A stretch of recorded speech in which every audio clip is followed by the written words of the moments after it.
રજવાડી ઢોકળીનું શાક બનાવવા માટે પહેલાં પાણી છે એ ગરમ કરવાનું છે, પછી તેમાં લસણવાળી લાલ ચટણી નાખવાની છે, તેમાં હળદર, નમક અને ધાણા જીરું નાખી અને એકદમ ઉકળવા દેવાનું છે. પછી તેમાં સાદી લાલ ચટણી નાખવાની છે અડધી ચમચી. પછી ઉકળી જાય પછી તેમાં છે ને તેલ નાખવાનું છે, તેલ 2 ચમચી જેટલું નાખવાનું છે અને છાશ નાખવાની છે. છાશ નાખવાથી ઢોકળીનો સ્વાદ પણ સારો આવે છે, મસાલાવાળી સારી લાગે છે, એમને પણ ખાઈ શકાય છે. છાશ નાખી અને તેલ નાખી અને હલાવતું રહેવાનું છે. પછી એકદમ ઉકળી જાય ને પછી જ તેમાં ચણાનો લોટ એડ કરવાનો છે, નહીંતર કાચો રહેશે અને ઢોકળી પણ ઢીલી થશે. અને સહેજ કઠણ રાખવાનું છે, ઢીલું રાખશી આપણે તો એ પછી શાક હલાવતા આપણે ઢોકળી બધી છે એ તૂટી જશે, એટલે ઢોકળીનો લોટ કઠણ રાખવાનો છે. આ રીતે ધીમે ધીમે હલાવી અને એકદમ ઉકળવા દેવાનું છે. હવે ઉકળી ગયું છે તેમાં લોટ એડ કરવાનો છે. લોટ નાખી અને વેલણથી ધીમે ધીમે હલાવતું રહેવાનું છે, એટલે તેમાં ગઠ્ઠા ન પડે અને એકદમ સરસ ઢોકળી બને.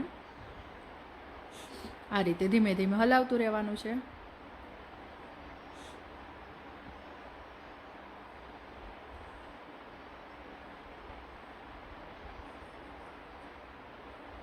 હવે એકદમ સરસ મિક્સ થઈ ગયું છે પાણી અને લોટ.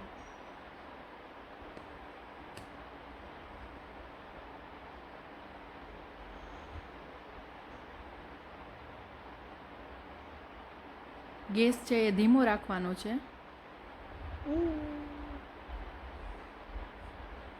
હવે જો એકદમ લોટ છે એ તેલમાં અને છાશ અને પાણીનું જે હતું એમાં ઉકળી ગયો છે.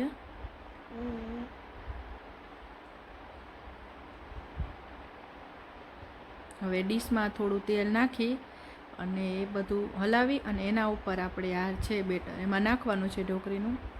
પછી છરીથી કાપા પાડી લેવાના છે.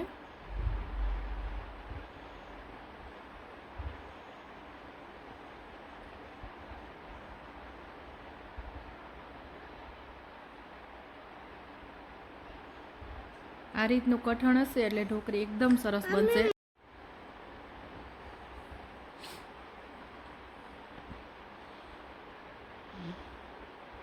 વાટકીની મદદથી એકદમ દાબી દેવાનું છે.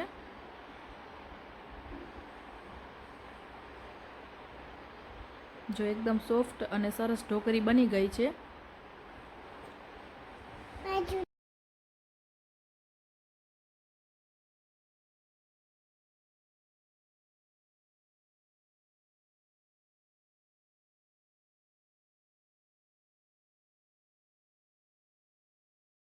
ઢોકળી બની ગઈ છે એકદમ સોફ્ટ. બધી નોખી કરી લેવાની છે.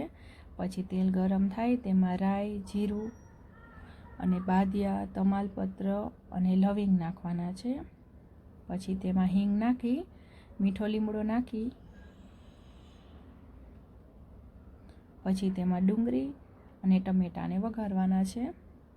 પછી ડુંગળી ટમેટાને ધીમા તાપે ચડે પછી તેમાં નમક, હળદર, ધાણા જીરું અને લસણવાળી લાલ ચટણી અને સાદી લાલ ચટણી નાખી અને બરાબર મસાલા તેલમાં ચડવા દેવાના છે.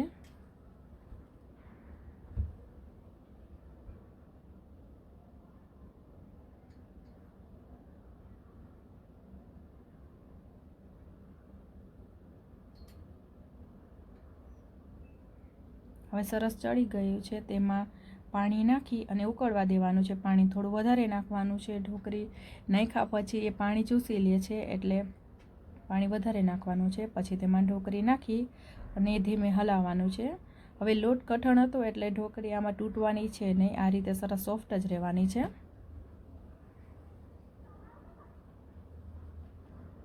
થોડી વાર ઉકળે એટલે ઘાટો રસો બની જાય છે.